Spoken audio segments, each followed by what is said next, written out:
Darkworlds, London, a Cthulhu LitRPG novel. Written by Tony Walker. Narrated by Tony Walker. Darkworlds, Chapter 1. Character Creation. I wake up, my eyes are still closed and the air is pleasantly warm. I'm inside though. The room smells of camphor and old-fashioned furniture. A memory rises I struggle to place, and I realize the mix of smells reminds me of my great-aunt's wardrobe. I used to hide there when I was small, excited, waiting for my cousin to find me. It's a smell of mothballs and old clothes. There's also the chemical stink of petrol wafting in and cooking. Someone's frying bacon. A gramophone's playing. I don't recognize the tune, but it's old-fashioned traditional jazz. I'm in a room with thin walls and single-glazed windows. Horses' hooves clip-clop outside, but also the chugging of vehicle engines. A car backfires. My eyes open to see a paisley-patterned wallpaper. I'm sitting in an uncomfortable chair. It's upholstered in horsehair and scratchy. Before I do anything, I look at my hands. They're not my hands. They're very lifelike, but not mine. Just like Miskatonic's advertising promised, I have awoken in the game. I blink. I can feel the beating of my heart and the rising of my chest. I guess these must be the sensations of my physical body, but I'm deep in trance. I turn my head left and stare at the wall for minutes before I make sense of it.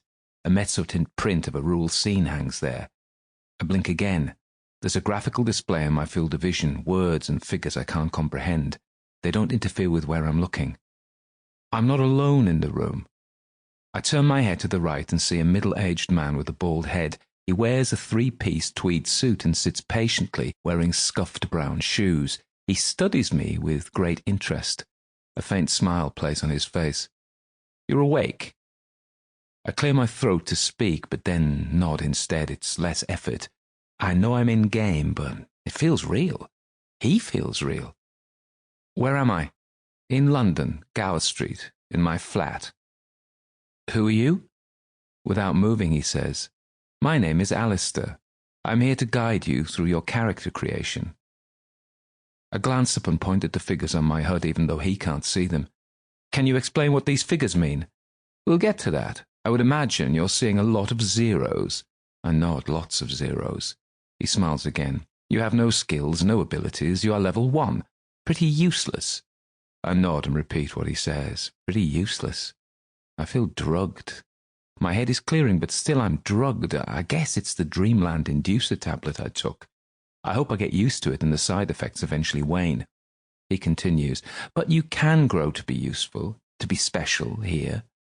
I glance up at the figures on my heads-up display and see health 100, sanity 100, mana 100, reputation 100. I point again. "What do these mean?"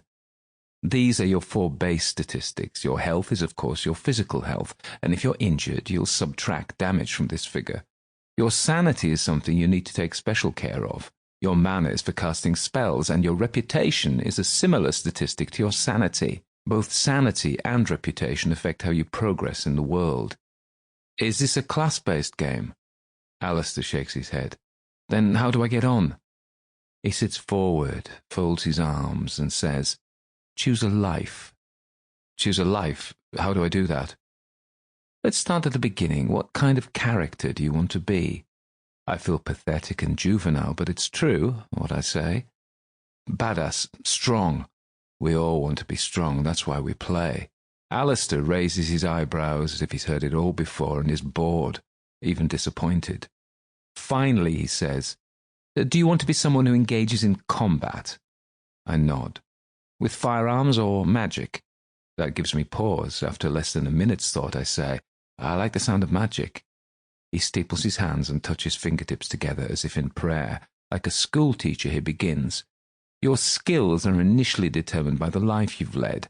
As we talk you through your life story, that will suggest a profession to you. But I note you want to be a magic user rather than a street brawler. My own taste too, although I was a boxer, so don't disdain physical combat. You too will need it, eventually." "What now?" I'm still in my seat looking around the room. An aspidistra sits in a china pot in the corner. The room contains a sofa and 2 armchairs. I'm in one of them, Alistair in the other. Sample complete. Ready to continue?